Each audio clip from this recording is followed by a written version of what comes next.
I've been sharing this a lot over the last couple of years. This one MSL who was interviewing with our company, who we ended up hiring, it may sound insignificant, but this person basically detailed a very thoughtful email to me. And I looked at it and I thought, my gosh, if this person can do this kind of follow up with me, this person is going to do the same thing with the HCPs that they're going to be interacting with.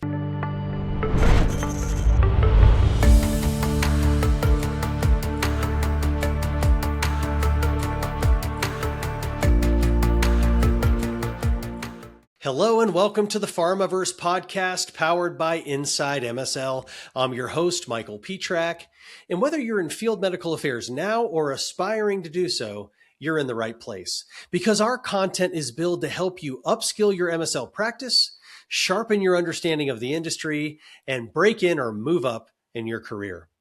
You just heard a clip from John Chandy, a physician MBA combo who brings 18 years of field medical experience. He spent 9 years as an MSL and 9 as an MSL leader. Today, he's going to share some best practices to building solid KOL relationships. You'll leave today's episode with practical steps to form even stronger bonds with your KOLs. So, John Chandy, welcome to the Pharmaverse. Thank you, Michael. It's really an honor to be with you here. Oh, the honor's mine. I wanted to talk to you about rapport building, because building strong relationships with KOLs, it's an art, but it also has, a science behind it, and every MSL can deploy. So you're here to share with us some best practices about building rapport with KOLs. What would you say is a first best practice? I would say building relationships is critical. Throughout my career, I analogized it, with those in the real estate industry and what they consider as their 3 most important words. And because my father was in the real estate industry for almost 40 years, I learned a lot of what happens behind the scene. And the thing that I would always learn was it was always location, location, location in the real estate industry. And in our industry, irrespective of being on the medical side or the commercial side, we find this one commonality in the field. The 3 most important words for us who are field-based are relationships, relationships, relationships. So talk to us about how those relationships are built, and are there any tricks to building rapport even quicker? Like, you can't have a 5-year relationship in 1 year, but are there tricks to really build instant rapport and bring their guard down? There are hundreds of representatives that our providers are meeting with, and we can distinguish ourselves as MSLs by building strong relationships, and this takes time. I usually tell MSLs that I mentor, give it a year, give it 2 years, allow yourself to build those strong relationships, because what you reap from that investment will be long-term. Let's pause a moment so I can tell you about our sponsors. First, K. Bassman International, your complete recruiting resource in life sciences. Our talent is finding yours. Executive Biotech Advisors, a strategic C-suite executive search firm specializing in biotech and pharma. And the Pharma Coach, an executive coaching platform that helps leaders build strong teams and cultures. Now back to the episode. So to answer your question about what are some quick ways to do it, I think the first thing is just be genuine. We have to see the HCP as human beings. They're people with feelings. They're being pulled in all sorts of directions, and they're stretched thin in most cases. When you go in to set an appointment, it's rare that you get, 20, 30, even an hour, to speak with them. Most of the time you're catching them between appointments with their patients. The second thing I would say is KOL and HCP touch points should never be a checking the box every month to meet, your metrics. And I find that happening in our world, because there's a lot of pressure to meet those metrics. And we should never do that, because the KOLs can read through all of that as well. And lastly, and this is a quote, and as I was putting my thoughts together that I'd like to share, that would be, leadership wants metrics, but the best relationships resist easy quantification. I hear you that the KOL can't feel like you're checking a box. That's one way to destroy a relationship. If they feel like you're that, because I've heard that from MSLs. They're like, I don't want to just burn up relationships. So as we're building that relationship, even though we do have to contact them, to hit metrics, is there a trick that we can do so they don't feel like we're just checking a box? I would say just genuinely be a resource to them.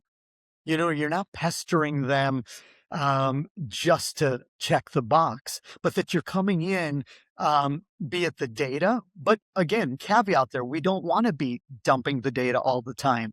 There's so much within the industry and the medical organization and as a company that we can offer to the HCP, be it opportunities. And of course, all of this is compliantly done to create awareness for advisory boards, gauging their interest. Are they interested in advisory or participating in journal club programs or being a potential clinical trial site for one of the studies that are going on in the different phases? So these are things that we need to consider outside of just, okay, I'm here to present the data. No, there's so much that can be offered. I know a lot of KOLs in the academic environment that are always asking about grants and, hey, do you have a grant for this or that? And so we can guide them to the appropriate internal colleague to, help with, that desire. And by doing so, you're seeing yourself as a resource beyond just the data. Yeah. So make sure you're bringing value. I want to go back to something you said about location. Yeah. Sometimes building rapport is based on location. MSLs are often, covering a pretty finite territory. How much is location a rapport builder and how can MSLs use that? It's so important and it's very geographical. I mean, I always use the example of this experience I had with an MSL that was on our team, and she lived up in the Northeast. And she was struggling as a new MSL coming into the industry, absolutely brilliant. She was a PhD by background. She could spit out the data like anyone. But she had a hard time in the Northeast because it wasn't about so much relationships. You're in and out basically because that's just the way they operate for the most part. I can't say that as a blanket statement. And I would tell her, focus on the relationship, find a commonality, and use the first year as an MSL to build those out because you'll reap, as I mentioned earlier, the benefits of establishing those strong relationships. And for the first year, she struggled. She couldn't do it because traditionally as an MSL, you're there to present data. A year later, she came back to me and she said, John, I need help. What do I do? And I said, hey, focus on the relationship. Find some commonality, just like you mentioned earlier about Chicago, immediately thinking Cubs or Sox. So I said, going to that HCP's office, actually, this was a KOL, a thought leader in the Northeast. And I said, find something in their room that, they're proud of keeping in their room and, try to connect with them on that point. She came back to me and said, John, you wouldn't believe it. He had a picture of their son or daughter who was playing soccer, and they started talking about soccer.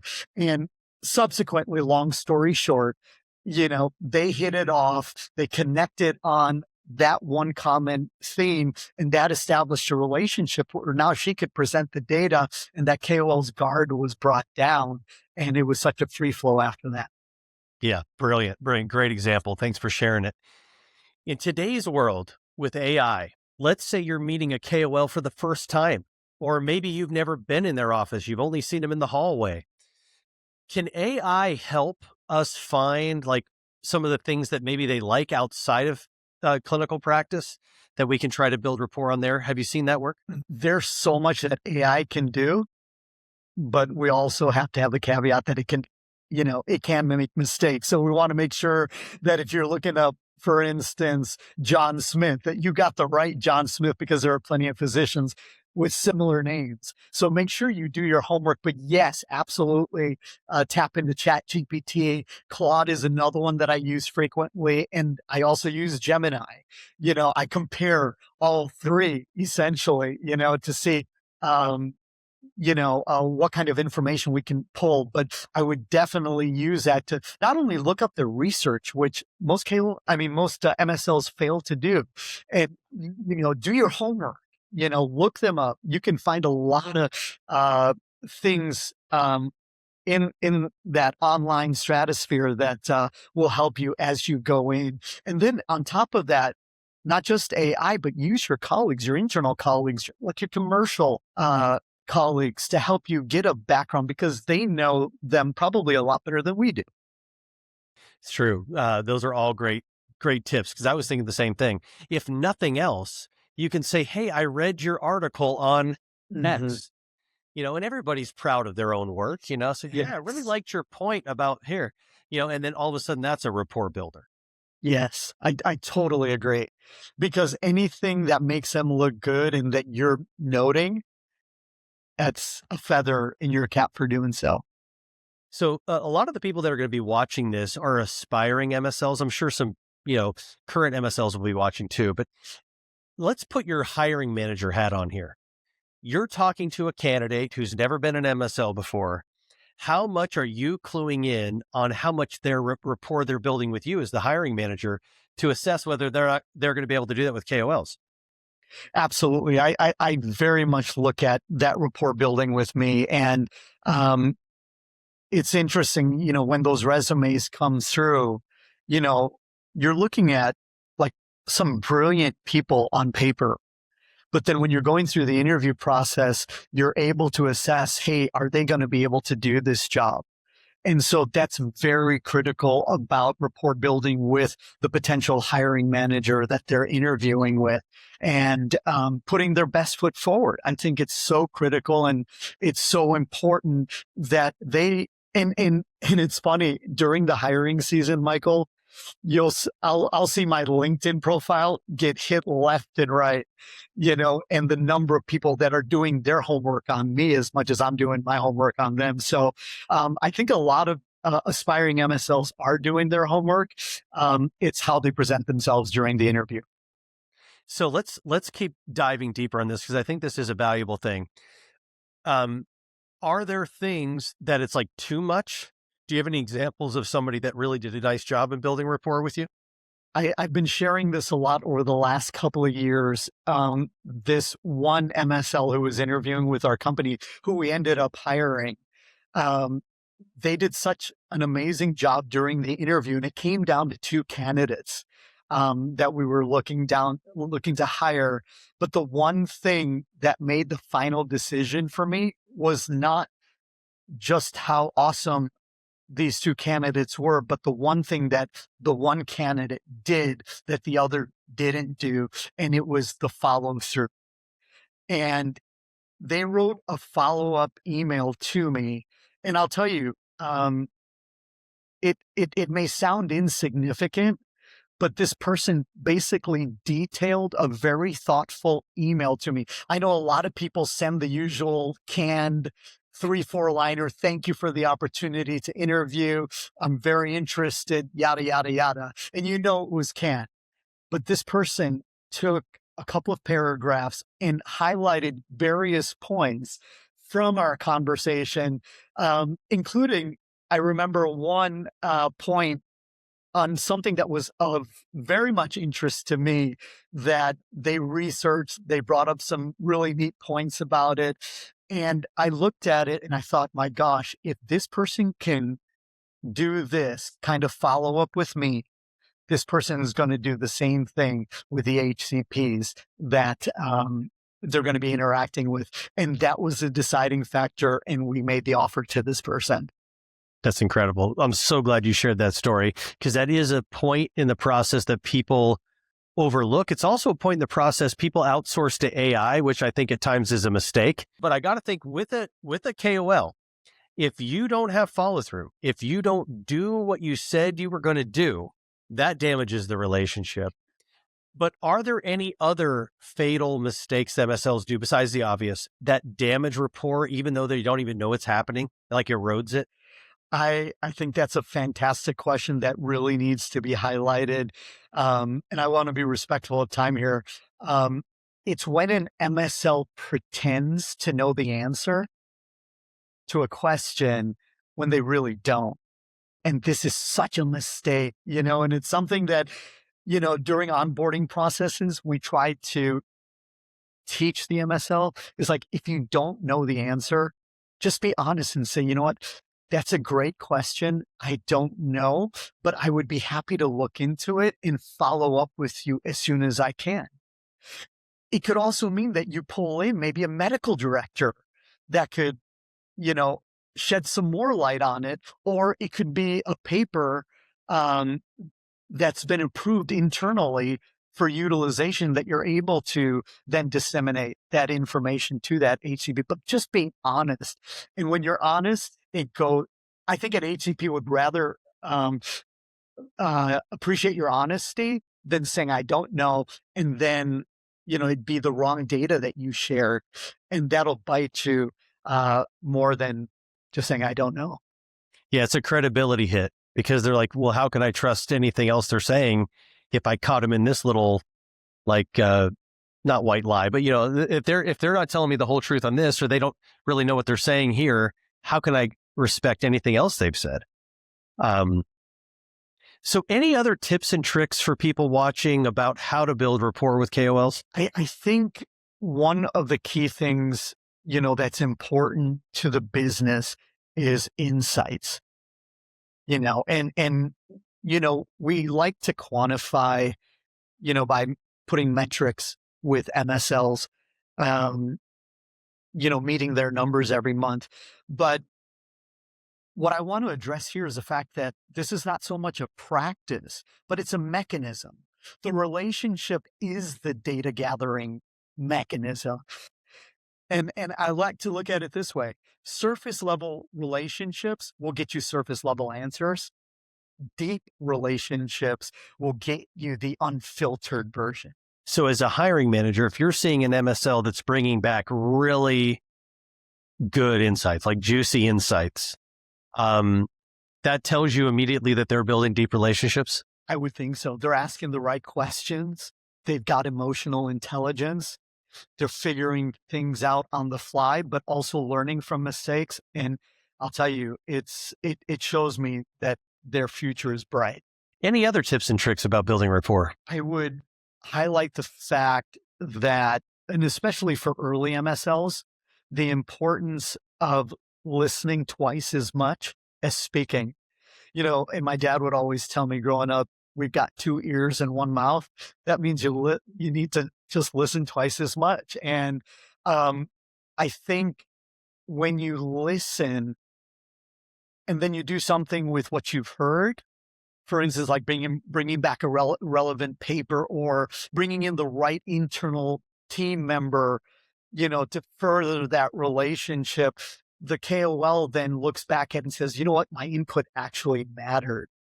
And this is really a compounding cycle that deepens the relationship, which then leads to, richer insights and more meaningful outcomes in the future. For instance, like better trial design, more significant data and publications as a result of the input that KOL gave as a result of that rich relationship that was being developed. Sharper medical strategy that's being now tweaked and developed as a result of the information that's being gathered. So I think these are some key tidbits that if an MSL keeps in the back of their mind, because you don't learn all of these things in one day. These things are nurtured and established over time. So that's the other thing that an MSL needs to remember is they're not going to become a superstar in 6 months or a year. You become a superstar over time.